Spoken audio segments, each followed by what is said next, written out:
Merci d'être présent pour cette petite, un peu moins d'une heure. On va parler sécurité psychologique et diversité, équité, inclusion. Comment cette approche-là favorise un environnement de sécurité psychologique et vice-versa. Parce que ça va dans les deux sens et j'ai pas l'impression qu'il y ait de lien de cause à effet direct ou un premier, un deuxième, une séquence. Les deux s'enrichissent mutuellement. Hop. Alors, j'ai marqué DEI au début, et il y a pas mal de personnes qui m'ont demandé ce que ça voulait dire. C'est pas quelque chose. Vous voyez pas trop. Hop, je vais par là. DEI, c'est pas quelque chose qui finalement parlait trop aux personnes en général. Il y a même une petite étude qui est parue en février de cette année, où finalement, dans les employés français, 49% des gens ne savaient pas ce que c'était, et une fois qu'ils étaient informés, ils s'y intéressaient pas trop. Vous n'êtes censé pas concerné par ça. DEI, c'est un acronyme: diversité, équité et inclusion. Alors, ça paraît un peu flou comme ça, mais quand on s'y penche, ça devient un peu plus en plus complexe à mettre en œuvre. Diversité, c'est la diversité de représentation. Dans une équipe, à quel point on peut être diversifié, de manière démographique, géographique, au niveau de la cognition, tous les facteurs qu'on peut imaginer de diversité qu'on peut retrouver dans une société. Donc à quel point est-ce qu'on peut représenter ces nuances. Équité, c'est plutôt, souvent on confond ça avec l'égalité. L'équité, c'est plutôt comment est-ce que j'arrive à donner les moyens pour que tout le monde puisse atteindre ses objectifs personnels. Quel que soit le point de départ, comment est-ce que je fais pour l'atteindre. Alors que l'égalité, c'est je donne les moyens identiques à tous. Et après, vous vous débrouillez. C'est un petit peu différent. Peut-être que là, je vais devoir aider plus ou moins quelqu'un. Ou en tout cas, je vais devoir lever des barrières différemment. Donc on est vraiment cette approche-là.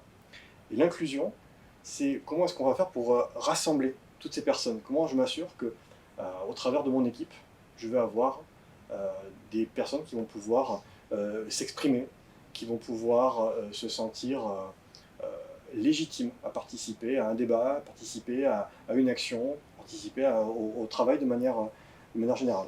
C'est le sentiment d'appartenance à l'équipe qui va être reflété derrière. Alors ça, c'est quelque chose qui existe depuis pas mal d'années. Et il y a un autre acronyme, c'est un peu la surprise là, qui arrive, c'est le J de justice. Et ça fait Jedi. Justice, pourquoi faire? C'est pour protéger en fait les trois autres lettres. Comment je fais pour avoir un environnement qui puisse me protéger là-dedans, pour que je puisse avoir des barrières levées, avoir des discriminations levées, pour mettre en place cette pratique. Donc ça se rajoute et ça en fait partie d'un coup.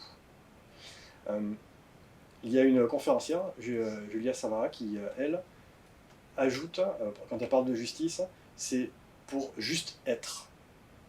Donc pouvoir accepter ses propres limites, ses propres vulnérabilités, être authentique au travail. Quand j'organise des ateliers ou des conférences, ou quand je parle dans des équipes, et que je demande comment tu te positionnes, ou qu'est-ce que tu fais dans telle ou telle situation, on m'a dit, ça dépend avec qui y a dans la pièce. Ça dépend s'il y a un manager, s'il y a mon équipe, s'il y a telle personne, ça dépend. Du coup, je ne suis pas moi-même tout le temps. Si je porte un masque à un moment donné, c'est qu'il y a quelque chose qui va me contraindre à agir différemment. Et ça peut poser problème. Parce que comment je peux obtenir un comportement similaire à tous les cas, quand je le rencontre, si parfois j'ai un facteur que je ne maîtrise pas, donc que je ne connais pas, qui m'empêche de le faire.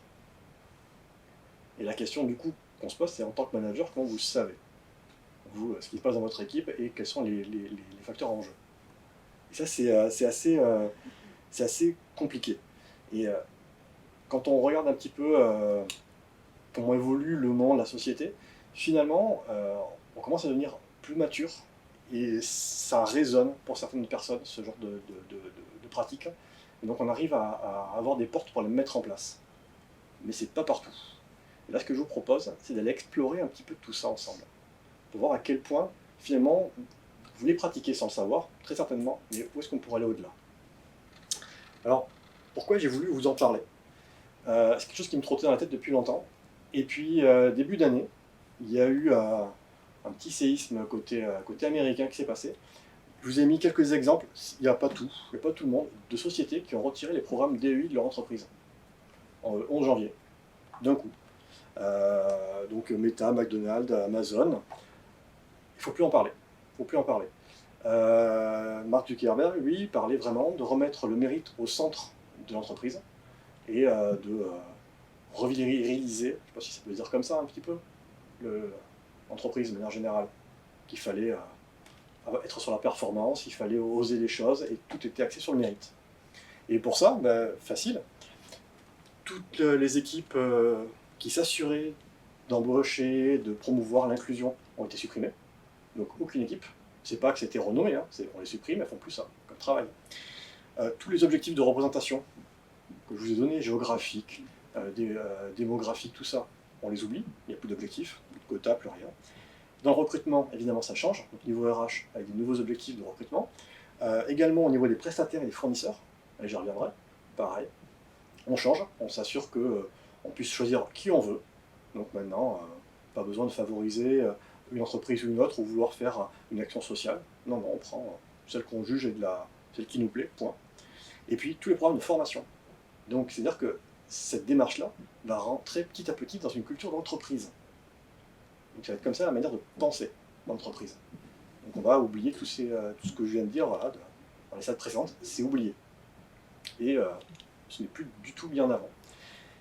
Et puis il y a un décret avec un numéro, la 14173, qui est paru là-bas, et qui amène à une date, parce que je me suis posé cette question, c'est les Américains, c'est pas nous ici, et ça n'arrivera jamais. C'est chez eux, c'est pas... Voilà. Et 28 mars, il y a l'ambassade française qui reçoit une lettre de l'ambassade américaine demandant à toutes les sociétés qui travaillent avec le gouvernement américain d'arrêter les programmes DEI. Alors, ça s'est pas fait en France, en tout cas c'est ce qu'ils ont dit, j'ai creusé, cherché qui l'avait reçu, jamais trouvé la liste des boîtes qui avaient reçu cette lettre-là. Mais finalement, c'était une question qu'on pouvait se poser et qui m'arrivait à moi en me disant, mais et si Sopra avait reçu cette lettre, j'aurais fait quoi? Comment je me positionne par rapport à ça? Et si elle avait accepté, qu'est-ce qui se passe? Et du coup, ça me remettait un petit peu en question.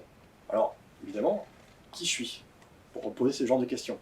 Je m'appelle Benoît Daroux, je suis coach organisationnel et coach pro chez Sopra, je suis à Toulouse, et j'accompagne des équipes, souvent en difficulté, même principalement en difficulté, justement pour retrouver du lien, retrouver une énergie, se remettre à flot. Et donc ces pratiques-là de diversité, équité, inclusion, et de sécurité psychologique, on en reviendra après, je vous expliquerai ce que c'est si vous ne savez pas, c'est les bases de ce que j'adresse. Et mieux que ça, c'est que pour moi, ce qui me fait un peu lever le matin, c'est la phrase qu'il y a au-dessus, c'est permettre à chacun de pouvoir s'exprimer, en étant, comme je disais, authentique, vulnérable au travail, sans avoir de refus ou de sanctions derrière, afin justement de pouvoir avoir cette culture qui nous permet de nous épanouir, de nous enrichir de tous. Donc finalement, quand on dit peut-être que le programme DEI est retiré, ça me touche complètement. C'est ma façon de travailler, c'est ma façon de voir le travail. Donc c'est ça qui m'a énormément interpellé sur justement tout ce qui s'est passé à ce moment-là. Alors, ça fait poser pas mal de questions, et je me suis dit finalement, est-ce que je fais des choses, est-ce que je le fais bien? Et finalement, c'est quoi ma pratique? Donc un des grands auteurs de la sécurité psychologique, c'est lui, Timothy Clark. Lui a une phrase qui lui dit: la diversité est un fait, on ne peut pas faire autrement. Il y a des gens différents, il y a des gens qui sont multiples, il y a des nuances. Par contre, l'inclusion, c'est un choix qu'on peut faire. Et donc, vous, j'ai envie de vous poser la question, finalement, qu'est-ce que vous faites? Est-ce que vous pensez le faire bien? Et comment vous savez que vous faites bien les choses? Parce qu'avoir des retours là-dessus, c'est très compliqué.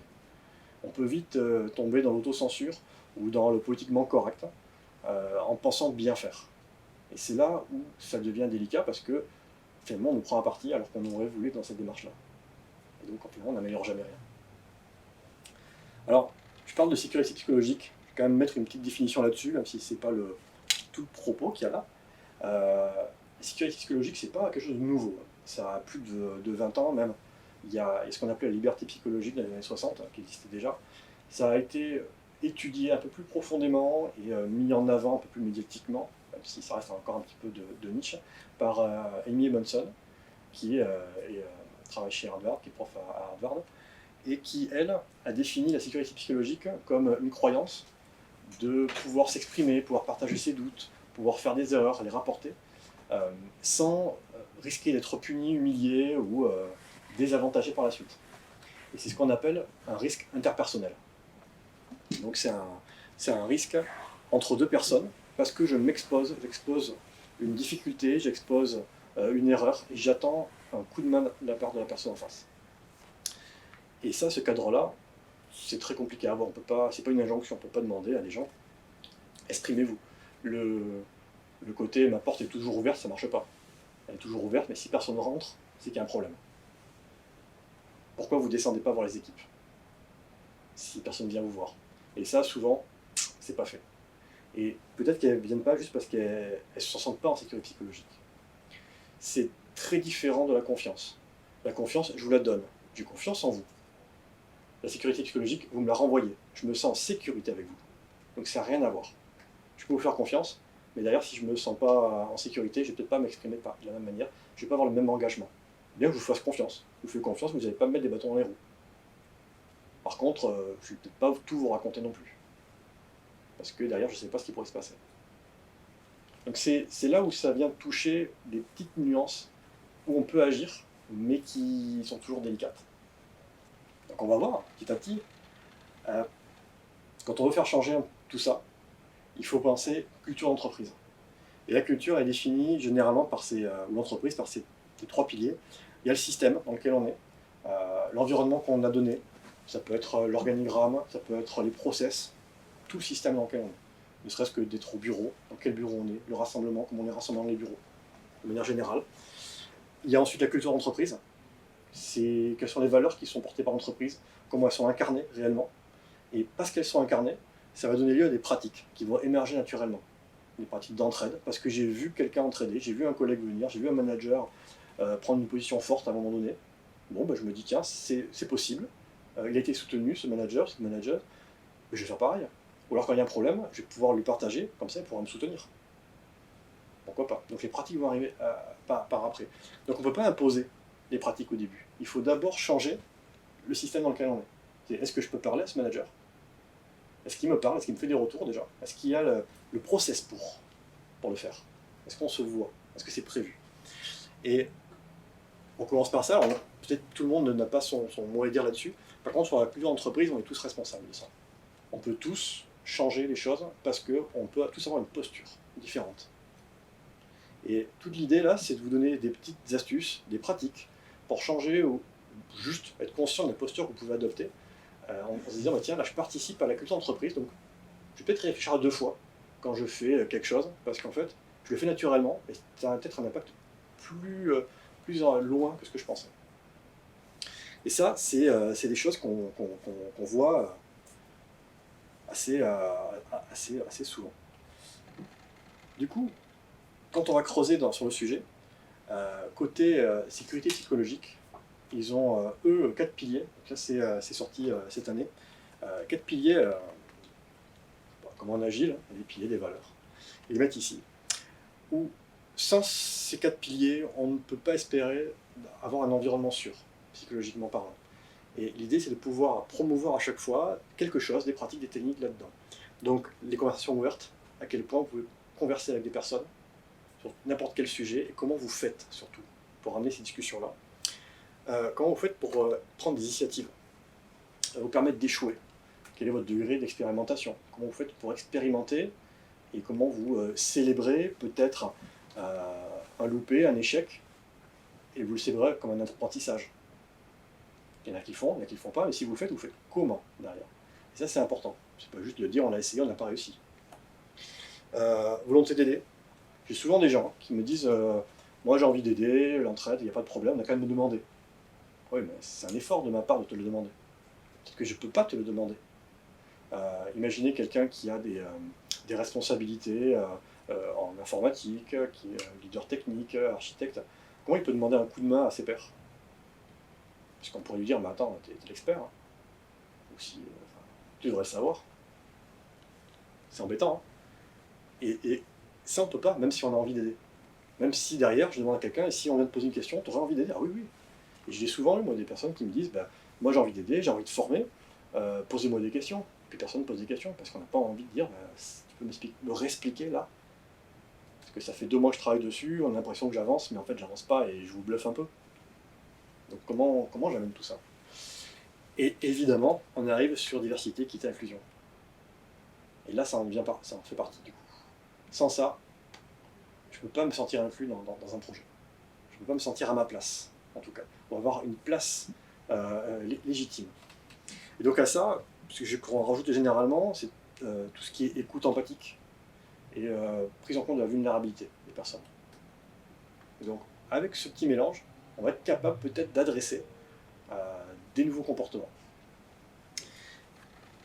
Et donc on en arrive à justement cette notion de culture. Elle peut être multiforme, la culture. Alors je vous ai mis ici un petit passage pour justement voir qu'on peut être plus ou moins axé sur le process, avoir plein de process, ou être plus dans une organisation plus organique, sur les émotions, et puis on peut laisser plus ou moins d'autonomie. Contrôle et plein de process, ça serait plutôt quelque chose comme l'armée. Pourquoi pas, ça marche, mais ce serait une culture d'entreprise qui ressemblerait à ça. Donc on ne pourrait pas imaginer dans ce genre de culture quelqu'un qui vienne vous donner une version alternative ou qui vienne, je ne dis pas se rebeller, mais en tout cas défier une décision. Peut-être un peu compliqué, si on a une culture très marquée comme ça. Donc on a plusieurs degrés. La question c'est, vous pensez être où dans votre entreprise? C'est une question piège ça. Sur quel cadran?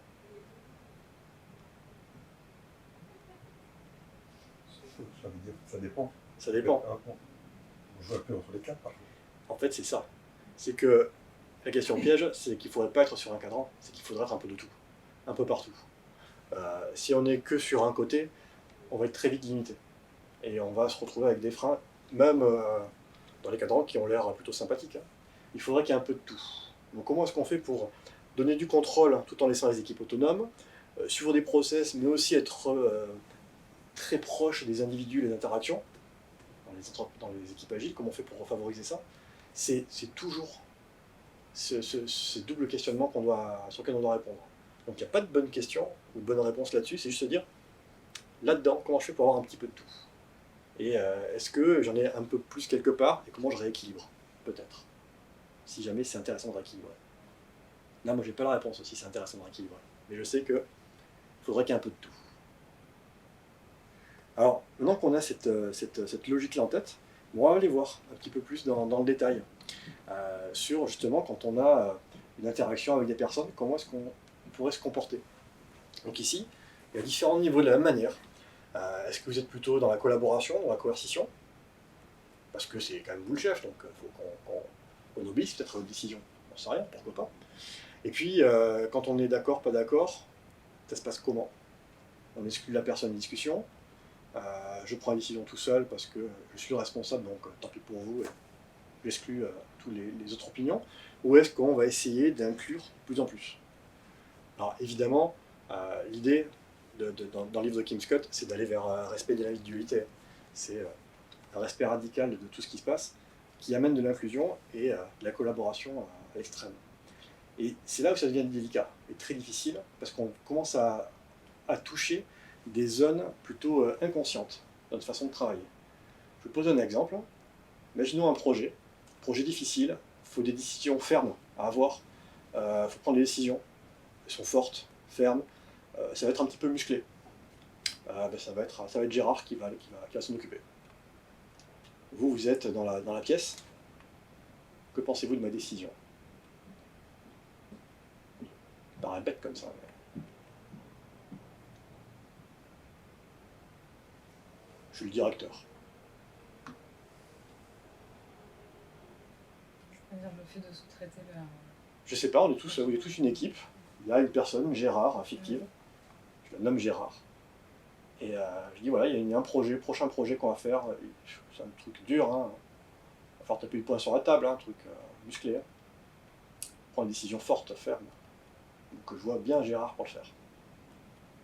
C'est autour de la table, c'est sûrement les mêmes compétences que ce Gérard. Est-ce que vous pensez que c'est bien ce que je viens de faire? Alors, si je pose la question, sûrement pas, mais est-ce que vous voyez les problèmes? Difficile, hein. C'est vraiment une situation qui peut arriver. Il y a plein de problèmes. Moi, en tant que directeur, j'ai ce qu'on appelle un biais. Et c'est inconscient. Je le sais pas. Le problème, il est là déjà. Je le sais pas. Je me dis, c'est difficile, c'est ferme, musclé. C'est un truc pour un homme, ça. Pourquoi est-ce que dans le groupe, les autres femmes ne pourraient pas le faire? Donc là, vous pouvez prendre la parole, à ce moment-là, avec ce que donne Kingscope, en commençant par « je ». En tant que femme, je pense que j'ai les mêmes compétences que Gérard et je pourrais aussi y arriver. Pourrait-on faire un tour de table peut-être pour en discuter? Parce que je ne me rends pas compte, moi, à ce niveau-là. Si vous trouvez que ça vient déroger un petit peu l'aspect un peu normatif ou la culture d'entreprise, on peut employer le « on ». On pourrait faire un tour de table pour voir les expériences passées de chacun et ce qu'on en pense et l'appétence de chaque personne sur le projet. Oui.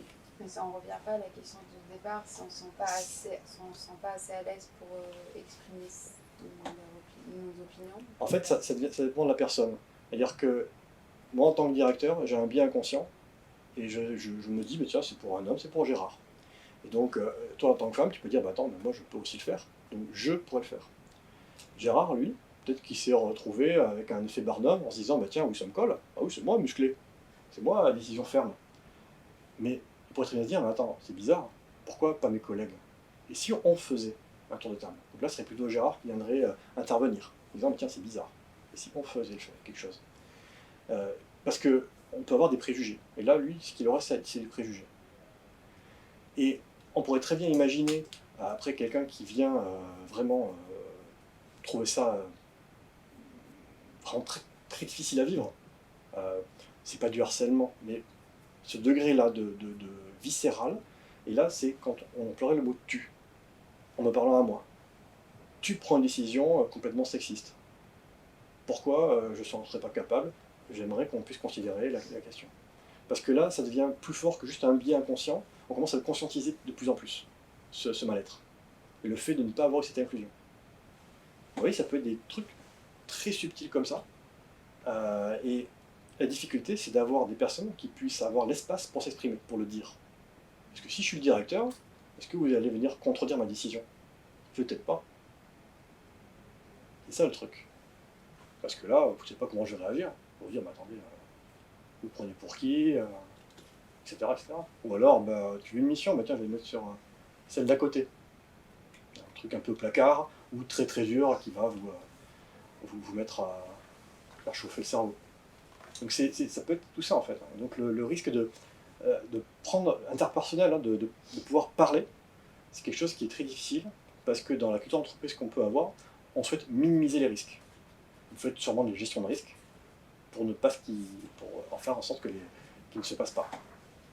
Donc comment est-ce qu'on amène tout ça? Et donc on va y aller. On va aller petit à petit. Et pour comprendre tout ça, c'est aussi l'idée qu'il y a derrière, c'est que la sécurité psychologique, c'est pas non plus un moment où je peux tout vous raconter. Hein. Là, je vous parle comme ça, et puis on imagine une réunion qui se passe pas très bien. C'est pas le moment où, parce que je suis en sécurité psychologique, je peux vous défier. Donc c'est pas une bravade toxique, hein, où je viens un peu mettre le bazar, ni un sentiment où tout va bien. C'est pas le monde des bisounours, comme on dit souvent. C'est juste un moment où je peux être franc, où je peux prendre ce risque interpersonnel, et où je peux apprendre, justement, en disant, bah, tiens, j'apprends de moi-même, j'apprends de ma pratique. Il se passe quelque chose de différent. Quand on demande, lors d'événements comme des retours sur la carrière, des événements de management, ça c'est une étude qui était sortie il n'y a pas si longtemps, quels sont les adjectifs qu'on met dans les plans de développement, les plans d'entretien de mission, entre hommes et femmes, mais on trouve ces adjectifs-là, avec cette proportion. C'est quand même particulier, hein. Agressif, 2% pour les hommes, 22% pour les femmes. Côté collaboration, on est plutôt, oui, les femmes seraient collaboratives. Ça, c'est des biais. Pourquoi est-ce qu'on ne pourrait pas avoir les adjectifs 50-50 pour tout le monde? Pourquoi est-ce que quand on s'adresse à un homme ou une femme, on n'a pas les mêmes adjectifs? Donc ça, c'est plein de fiches, de postes qui sortent. Et ça, c'est des biais inconscients. Parce que je ne pense pas que les gens font ça pour exprès. C'est des préjugés, tout ça. Alors, comment est-ce qu'on change? Kurt Lewis, lui, il propose, Lewin, il propose une équation très simple, c'est que pour changer un comportement, le comportement est fonction des personnes et de l'environnement. Moi, je ne vais pas vraiment changer les personnes, hein. Vous avez votre propre vie, votre propre personnalité, je ne vais pas vous manipuler. Donc je vais changer l'environnement. Je vais faire en sorte que l'environnement soit différent pour amener un comportement différent. Alors, comment je vais chercher ça? En posant une question plutôt difficile, celle-là. C'est la roue des privilèges. Je ne sais pas si vous la connaissez, il y a plusieurs facteurs. L'éducation, le logement, la richesse, couleur de peau, identité de genre, neurodiversité, santé mentale, la langue. Et peut-être que vous ne lisez pas là, mais plus vous allez vers le centre, plus vous êtes privilégié. Ça, c'est quelque chose qui est plutôt mondial. Donc, sans domicile fixe, j'ai une location, j'ai une propriété. Évidemment, ici, personne intersexuée, féminin, masculin. Voilà. La question, c'est vous. Est-ce que vous sauriez vous situer sur le cadran? Déjà. Et puis, vos collègues, vous les mettriez où? Plus d'interrogations là-dessus. Du coup, sans savoir où je les situe, comment je fais pour les inclure? Et puis comment je peux savoir où, je sais pas, où les dispatcher? Aucune idée.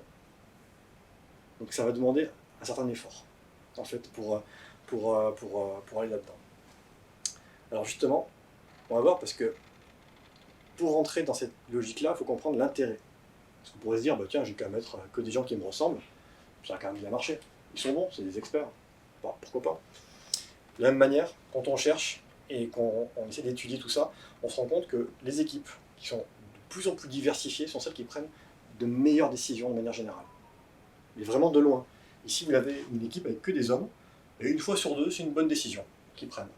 Et puis, plus vous amenez ici avec diversité de genre, d'âge, géographique, plus en fait vous avez des opinions différentes, et vous prenez des bonnes décisions. Alors, une règle qui est très simple à mettre en place, la règle du Pac-Man, quand vous faites une réunion. Parce que là, on va essayer de prendre des décisions en réunion. C'est de toujours laisser une chaise vide dans la pièce. Si quelqu'un rentre, il y a de la place, on l'invite. Et si quelqu'un vient, on remet une chaise vide. Pour essayer de toujours avoir ce sentiment d'avoir un espace où on peut venir participer à enrichir une discussion, un débat, un projet. Donc même l'espace peut jouer pour une prise de décision. Et une fois qu'on a les personnes, qu'on est capable de prendre une décision, finalement, est-ce qu'on a les outils pour la prendre correctement, cette décision? On a fait un restaurant avec une équipe, et il fallait choisir où est-ce qu'on allait. Donc vous avez plein de restaurants toulousains ici, et tout le monde voulait aller au restaurant italien. Pas tout le monde, 26%, est-ce qui a été choisi? Alors oui, ça l'emporte à la majorité. Par contre, il y avait les 3/4 qui voulaient aller ailleurs. Est-ce que c'est logique d'aller chez l'italien? Même s'il est bon. Grosse question, ça. Est-ce que la majorité l'emporte ici? C'est embêtant. Parce que j'ai pas eu les avis de tout le monde. Hein. Peut-être que ceux qui ont répondu à autre chose ne veulent sûrement pas y aller là-bas. Ils vont être contraints. Donc il y a plusieurs modes de vote qu'on pourrait explorer, qui vont demander plus ou moins d'efforts. Un qui en demande pas tant que ça, c'est le système de Condorcet, qui lui va permettre pour chaque restaurant ici, donner une classification. Je préfère celui-là, mais celui-là aussi il est bien, je le mets en deuxième position, troisième, quatrième, cinquième. Et après, avec un petit calcul ici, de vote, de victoire, de défaite par rapport à ces votes, on obtient un score différent, et c'est pas le même restaurant qui l'emporte. Donc finalement, là, j'ai eu quelque chose de plutôt anonyme, rapide, pour avoir une décision un peu plus inclusive. Mais ça me dérange parce que c'est pas totalement inclusif non plus. Il y en a qui n'ont surtout pas voté celui-là. Damien, il ne veut pas y aller. Donc comment je fais? Voilà, ça passe par cette partie-là. Il va falloir surmonter les manches, comme on dit, il va falloir poser les questions. Ici, vous avez une liste de comment poser les questions. Donc l'objectif, on va prendre un restaurant. Il faut qu'on comprenne, en clarifiant avec des questions-réponses, l'impact que ça a d'aller dans ce restaurant ou pas. Et puis une façon de voter, avec 3 niveaux. Est-ce qu'on va dans un restaurant italien? Oui, ça me va bien. Non, je ne veux pas. Ou à plat, je me rangerai à la majorité. Si on y va, on y va. Si on n'y va pas, on n'y va pas. Si on m'est égal. Votre décision, je la suis. Si j'ai un non, c'est ce qu'on appelle une tension. Et donc, quelque chose qui ne va pas. Donc, on essaie de la lever. Qu'est-ce qui ne te convient pas? Qu'est-ce qu'on pourrait faire pour t'arranger? Et ça peut être des choses qu'on n'a pas forcément envie de dire. Hein. Une allergie, on n'a pas envie de rencontrer quelqu'un qui est là-bas souvent. J'en sais rien, moi. Donc, peut-être que j'ai pas envie de vous le dire, mais juste, est-ce qu'on peut aller ailleurs? Voilà. Mais là, au moins, on peut changer et on peut inclure tout le monde. Et tant qu'on a une tension, quelqu'un ne veut pas, on essaie, avec ce système tension-objection, de trouver une solution à la problématique. Et à chaque fois, promouvoir cette diversité d'opinions et l'inclusion de tout le monde à la décision. Alors, quand on veut aller justement un peu plus loin, on va se poser des questions, parce que c'est facile le restaurant. Mais quand ça se passe plus mal, comment on aborde les sujets? Donc là, vous avez ce qu'on appelle la logique des deep rules. C'est les questions profondes, ou les règles profondes qu'on a en entreprise. Il y a peut-être des sujets dont on ne parle pas. Motivation, salaire, on ne peut peut-être pas en parler. Est-ce que ça ne serait pas intéressant d'en parler justement? Donc pareil, en 3 étapes, ce serait quoi le sujet indiscutable qu'on pourrait parler? Et puis, une fois qu'on a le sujet, c'est quoi la folie ou les folies que fait l'entreprise à ce sujet-là? C'est quoi les comportements qui ne sont pas adéquats qu'elle fait? Et quand on va considérer les réponses, est-ce qu'on pourrait considérer cette réponse-là comme étant valide si j'ignore qui la pose et qui y répond? Motivation au travail, salaire. Est-ce que tout le monde a un salaire qui va bien? Ah oui. Est-ce que tout le monde pourrait répondre si j'interroge quelqu'un dans le couloir? Oui. Là, c'est ce qu'on appelle le voile de l'ignorance. Si on me dit, bah non, ça dépend à qui tu vas parler, ok, c'est qu'il y a un problème dessus. Et c'est ça le truc à aller creuser pour dire comment est-ce que je lève ce souci-là pour après. Donc, quand on va aller chercher tout ça, de la même manière, on va avoir différents niveaux de coopération, évidemment, mais c'est là où il va falloir développer ce qu'on appelle son assertivité. Comment est-ce que je fais pour avoir un comportement, moi, qui n'est pas paternaliste, qui n'est pas non plus, comment dire, nourricier, c'est-à-dire que je ne vais pas non plus vous rassurer en permanence, tout va bien, etc. Comment je ne vais pas avoir un comportement un petit peu rebelle, où il faut tout faire, tout changer du jour au lendemain. En gros, comment je me comporte réellement en adulte, et comment je vous fais comporter en adulte. Parce que, même si j'en ai, si derrière je ne veux pas coopérer, ça c'est de la manipulation. Compétition, je suis en train de vous manipuler ici. Parce que je vais avoir ce sentiment-là. Donc comment est-ce que je fais pour aller vers de la collaboration et éviter cette zone ici de compromis, où on est tous d'accord, mais en fait on n'a rien choisi. Comment est-ce qu'on collabore réellement? Donc pour ça, ça passe par une culture où on va essayer d'éviter le blâme. Parce que quand il y a un problème, on va toujours demander si c'est la faute de qui, il s'est passé quoi, qui a fait ça. Alors qu'en fait, je ne pouvais pas faire autrement. J'avais pas de mauvaises intentions, de me tromper, de partir là-dedans, d'avoir un échec. J'avais peut-être pas toutes les informations non plus. Et peut-être que l'environnement dans lequel je travaille, il y a plus ou moins contraint. Et du coup, je ne savais pas. Donc essayons de savoir l'environnement de travail de manière systémique, où est-ce qu'on se situe, pour pouvoir peut-être débloquer ce genre de points. Donc toujours partir de ce postulat-là. On dit l'erreur est humaine, moins. À la fin, peut-être. Mais qu'est-ce qui m'a conduit là? Sûrement pas. Et donc pour ça, il y a pareil des techniques que vous pouvez utiliser. Utiliser un langage agentif, qui, pourquoi, fameuse question qu'on peut poser. Toujours pouvoir clarifier la situation. Essayer de comprendre les schémas mentaux. Qu'est-ce qui t'a amené à penser ça? Qu'est-ce que tu avais comme information à ce moment-là? Et pas pourquoi tu l'as fait. Le pourquoi, je vais devoir me justifier. On va essayer de regarder ensemble le problème, et pas être avec quelqu'un qui fait partie lui-même du problème. Avoir une structure, la structure c'est justement après que je vous présente ça, et, pour justement aller là-dedans et éviter toutes ces façons de parler avec une voix passive qui finalement ne met pas les personnes et les émotions au centre de la discussion. Et donc pour aller sur la structure, on a Edgar Schein qui lui propose ça en disant tiens déjà prendre son temps. On va pas faire ça dans le couloir, on va pas faire ça à la va-vite, on va prendre son temps pour explorer ce qui est arrivé, ce qui s'est passé, on va en discuter longtemps. Et puis poser des questions juste de clarification, de manière assez ingénue. et qu'est-ce qui s'est passé, et qui t'a aidé, et comment tu as réagi, comment tu t'es senti face à ce problème-là, sans faire de conclusion, pour justement amener une décision finale pour pouvoir accompagner la personne et l'inclure davantage là-dedans. Donc ça, en l'incarnant, ça va permettre d'avoir cet effet un peu d'exemplarité qui va amener les autres personnes à faire de même. Cette écoute active, on va être peut-être plus sensibilisé à ça dans une équipe. Et une fois qu'on l'a fait, et qu'on veut s'adresser à quelqu'un, il y a aussi une manière de le faire.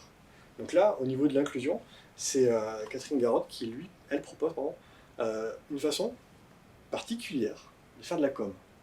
Pour elle, on donnera un titre sur votre mail, ce que l'on doit savoir, suivi d'une connaissance, finalement un fait, voici ce qui s'est passé, voici ce qu'on a appris ensemble, et de l'émotion que ça va susciter chez vous quand vous allez en prendre connaissance, quand vous allez l'appliquer.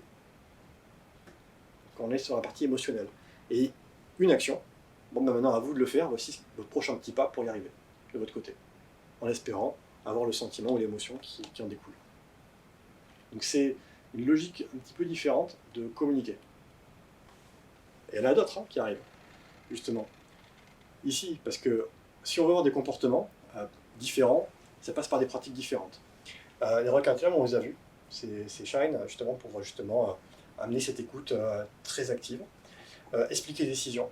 Vous êtes manager, la décision est peut-être difficile à prendre. On peut faire des décisions à l'unanimité, mais aussi par conseil.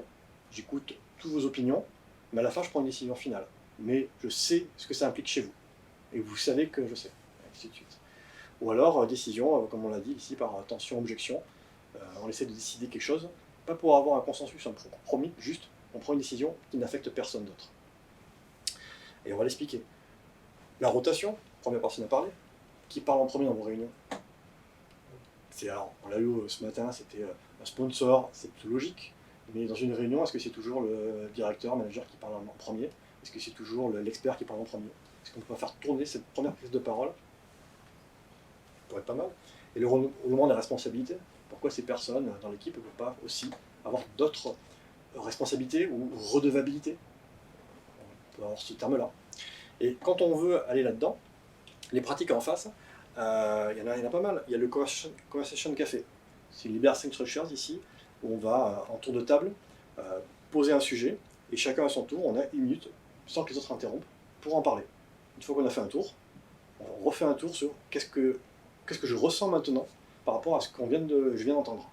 Après, on a un débat ouvert, et ensuite, un tour de table silencieux sur avec quoi je repars. Ça permet vraiment de clarifier une situation. Réflexion silencieuse, c'est quelque chose qui est souvent fait. Avant une réunion, voici le point sur lequel je veux discuter.